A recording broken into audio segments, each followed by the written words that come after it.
Assalamualaikum warahmatullahi wabarakatuh. Selamat pagi siswa-siswiku SMK kelas 10 jurusan TKRU. Hari ini kita lanjut materi selanjutnya, yaitu peralatan kerja bangku. Peralatan kerja bangku ini termasuk dari bagian hand tools.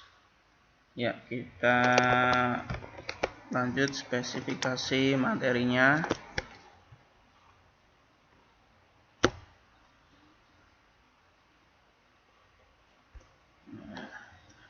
Pengertiannya, kerja bangku adalah segala aktivitas proses produksi yang dikerjakan secara manual tanpa menggunakan mesin, dikerjakan di atas meja kerja.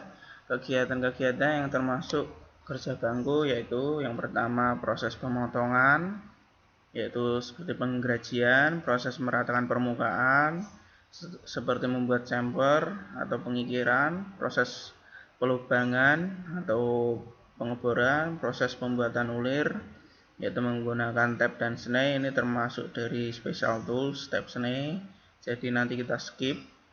Penandaan dengan penitik dan penggores, pengukuran tentunya dengan penggaris. Berdasarkan proses pembuatannya, benda kerja ada dua jenis, yaitu pertama proses pembuatan dengan cara mengulangi volume benda kerja untuk mendapatkan suatu bentuk yang diinginkan. Yang harus dilakukan yaitu penyayatan sehingga volume berkurang, yaitu dengan cara pemotongan dengan gergaji, pemotongan dengan pikir, pemotongan dengan tap sney, penyayatan dengan pahat, dan penyayatan dengan scrap tangan. Ya, proses pembuatan dengan cara mengurangi volume benda kerja untuk mendapatkan suatu bentuk yang diinginkan dilakukan dengan penyayatan sehingga volume benda kerja tidak berkurang. Pembuatan benda kerja ini dilakukan dengan cara pembengkokan atau bahasa aslinya bending, distempel atau stamping, yaitu mengurangi volume tetapi tidak dilakukan dengan penyayatan, pembengkokan, bending, stempel, dan lain-lain. Seperti ketok magic juga termasuk dalam sini. Jadi kalau anak-anak ada yang ingin jadi engineer spesialis ketok magic atau mau cari sampingan sebagai ketok magic, yang ini termasuk dalam kerja bangku. Karena TKRU ini luas ya, selain mesin juga body ini termasuk dari TKRU. Oke, kita lanjut aja.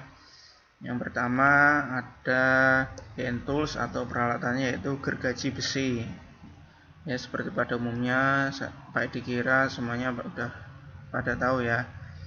Ya, gergaji besi ini digunakan untuk memotong bermacam-macam logam atau besi dan baja dengan kadar karbon yang rendah, yaitu logam lunak. Yang kedua penitik, ya gambarnya seperti ini, ujungnya diruncingkan. Alat ini bekerja sama atau digunakan dengan palu atau hammer, digunakan untuk membuat titik pada potong baja sebelum menggunakan alat bor. Titik tersebut untuk mencegah bor agar tidak menyimpang dari posisi lubang yang diinginkan. Jadi harus dititik dulu, seperti membuat mol ya, atau membuat lubang sementara untuk agar bor tidak melenceng saat melakukan pengeboran.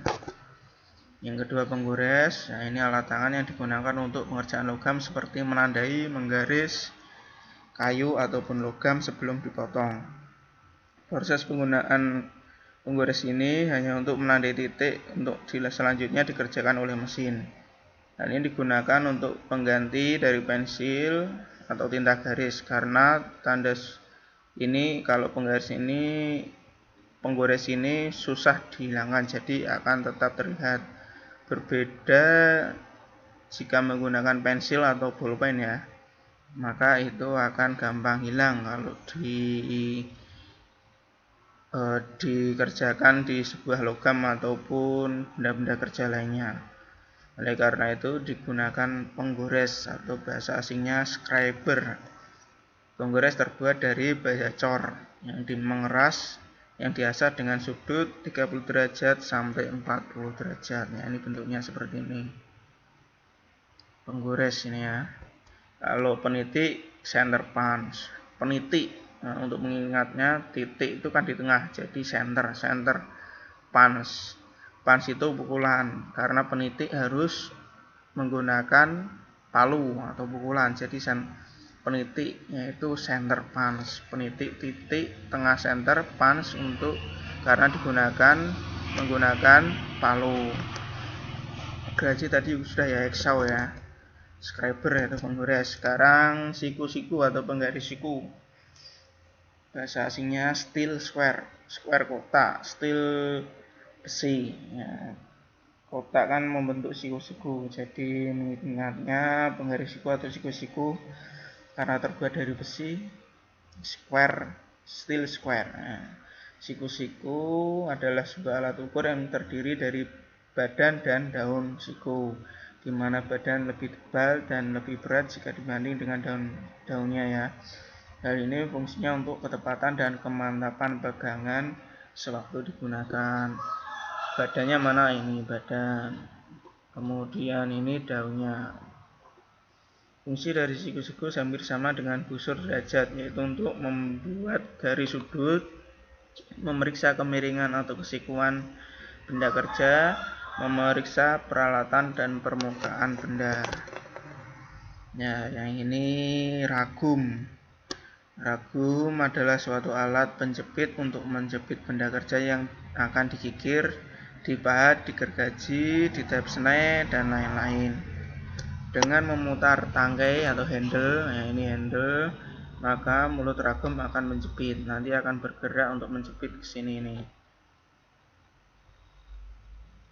Atau membuka untuk melepas benda kerja yang sedang dikerjakan. Bibir mulut ragum harus dijaga jangan sampai rusak. Bibir mulutnya mana? Sini, ini yang untuk menjepit ini. Rusak dari terpahat, tergigir dan sebagainya, harus bersih agar tetap stabil saat menjepit. Memilih tinggi ragum yang sesuai cara memilih ragum yang sesuai dengan tinggi benda Anda.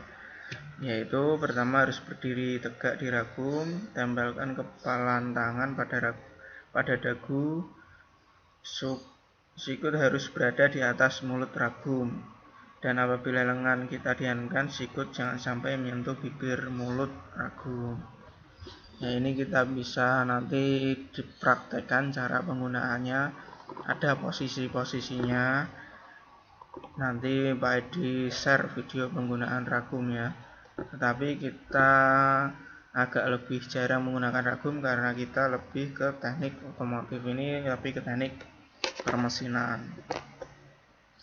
Yang berikutnya yaitu sikat baja, bahasa asingnya wire brush. Wire itu besi, brush itu sikat baja, wire brush ya. Bulu-bulu sikat atau bristle biasanya adalah baja dengan heat tensil atau baja dengan kekuatan tinggi ya, heat tensil. Alat ini cocok untuk menghilangkan karbon, bahan gasket yang lama dan kotoran atau karat dari permukaan logam. Ini khusus untuk membersihkan karat-karat atau kotoran dari besi. Nah, yang terakhir ini ada meja perata. Meja perata ini berfungsi untuk menguji kerataan permukaan. Selain itu, meja datar ini seperti pada meja pada umumnya digunakan untuk meletakkan benda kerja, alat-alat menggambar atau alat-alat kerja. Biasanya meja perata atau surface table. Nah, ini bahasa asingnya surface rata table, meja ya, surface table. Terbuat dari besi tuang, keramik atau batu granit atau benda-benda keras dan berat lainnya ya, yaitu biasanya besi sama batu granit. Alat ini dipergunakan sebagai landasan untuk memukul atau meratakan benda kerja yang bengkok. Harus diusahakan agar permukaan meja datar ini tidak rusak atau cacat, dan hasil lukisan atau pekerjaan yang lain dapat dikerjakan dengan baik. Ya, untuk materi peralatan kerja bangku ini adalah bagian dari hand tools. Ya, Pak Edi kira sudah cukup untuk pembahasan mengenai hand tools. Berarti ini pembahasan hand tools yang ketiga ya. Seperti biasa, silakan absen di kolom komentar. Tugas Pak Edi berikan di GCR. Ya, untuk materi-materi Pak Edi ini boleh silakan di screenshot atau di download juga bisa melalui YouTube. Ya, mungkin seperti itu. Tetap jaga kesehatan, tetap semangat, tetap manfaatkan waktu yang luang untuk hal-hal yang bermanfaat dan ya, menguntungkan. Ya, menguntungkan contohnya apa? Ya, tidak ada salahnya siswa ini ada sampingan untuk menjadi jualan online atau yang lainnya ya.